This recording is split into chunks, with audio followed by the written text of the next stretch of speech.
Everyone, जैसा कि हम कह रहे थे 28 चैप्टर लेके आएंगे, तो हम आ चुके हैं। चलिए स्टार्ट करते हैं इसका क्वेश्चन आंसर। पहला, दूसरा और तीसरा दिन, ये चैप्टर का नाम है। अब देखते हैं महाभारत में पहला, दूसरा, तीसरा दिन आपका कैसा रहा। इससे रिलेटेड बहुविकल्पीय क्वेश्चन हम देखते हैं। फर्स्ट क्वेश्चन दे रखा है, कौरवों की सेना में सबसे आगे कौन था? दुर्योधन, कर्ण, दुशासन या फिर भीष्म? तो सबसे आगे थे दुशासन। और पांडवों की सेना में सबसे आगे कौन था? श्री कृष्ण, अर्जुन, भीमसेन या फिर विराट? तो भीमसेन। पहले दिन का परिणाम क्या निकला? युद्ध निर्णायक हो गया, पांडव डर गए, कौरव घबरा गए या दोनों के सेनापति मारे गए?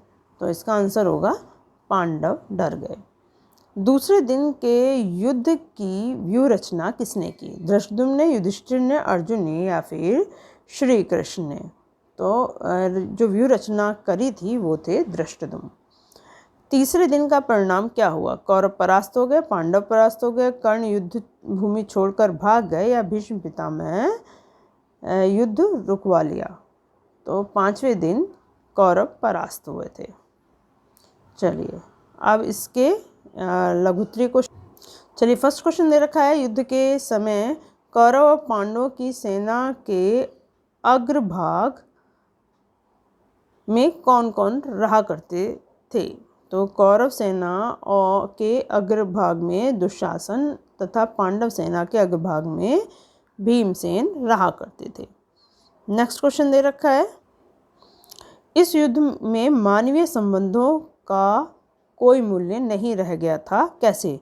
इस युद्ध में बाप ने बेटे को मारा, बेटे ने बाप के प्राण ले लिए और भांजे ने मामा का वध किया और मामा ने भांजे का वध किया। इस तरह मानवीय संबंधों का कोई मूल्य नहीं रह गया था। कौरवों की सेना में 3 वीर कौन थे जो अर्जुन का मुकाबला कर सकते थे? तो कौरवों की सेना में केवल भीष्म, द्रोण और कर्ण ही अर्जुन का मुकाबला कर सकते थे। पहले दिन के युद्ध में पांडवों की क्या स्थिति हुई? तो पहले दिन के युद्ध में पांडवों को भीष्म ने भयभीत कर दिया। पांडव घबरा कर श्री कृष्ण के पास पहुँचे। उधर दुर्योधन खुश हो रहा था कि श्री कृष्ण पांडव सेना को धैर्य बांध रहे हैं। तीसरे दिन युद्ध में कौरवों की क्या स्थिति रही? तो तीसरे दिन युद्ध में दुर्योधन के बेहोश होने तथा युद्ध भूमि छोड़ देने से कौरवों में भगदड़ मच गई और शाम होते होते कौरव सेना बुरी तरह से हार चुकी थी।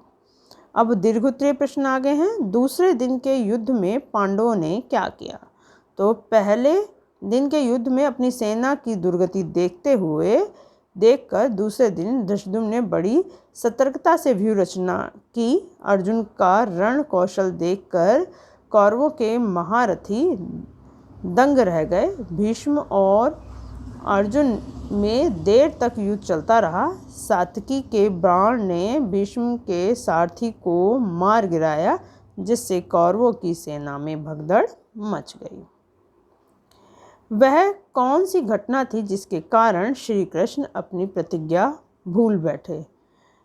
उसका क्या परिणाम रहा? कुरुक्षेत्र के युद्ध में तीसरा दिन था। इसी दिन के पहले भाग में पांडवों ने कौरव सेना को तितर-बितर कर दिया। बेहोश दुर्योधन को रण क्षेत्र से दूर छावनी की ओर ले जाया जा चुका था। पांडवों में उत्सव जैसी खुशी छाई थी कि तभी भीष्म ने कौरवों की बिखरी सेना एकत्र करके पांडवों पर भीषण हमला कर दिया। भीष्म के छोड़े गए कई बाण अर्जुन और श्री कृष्ण को लग गए।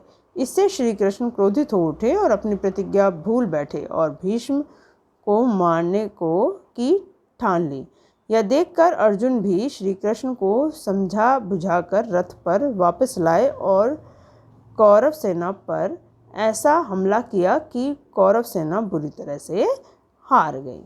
अब नेक्स्ट आपका चैप्टर है चौथा, पांचवा और आठवां दिन। उम्मीद करती हूँ कि आपको इससे पहले वाला पहला, दूसरा, तीसरा दिन था वो समझ में आ गया होगा। और इस चैप्टर के क्वेश्चन आंसर MCQ के लिए आप बने रहें मेरे चैनल पर। लाइक शेयर सब्सक्राइब जरूर करें। धन्यवाद।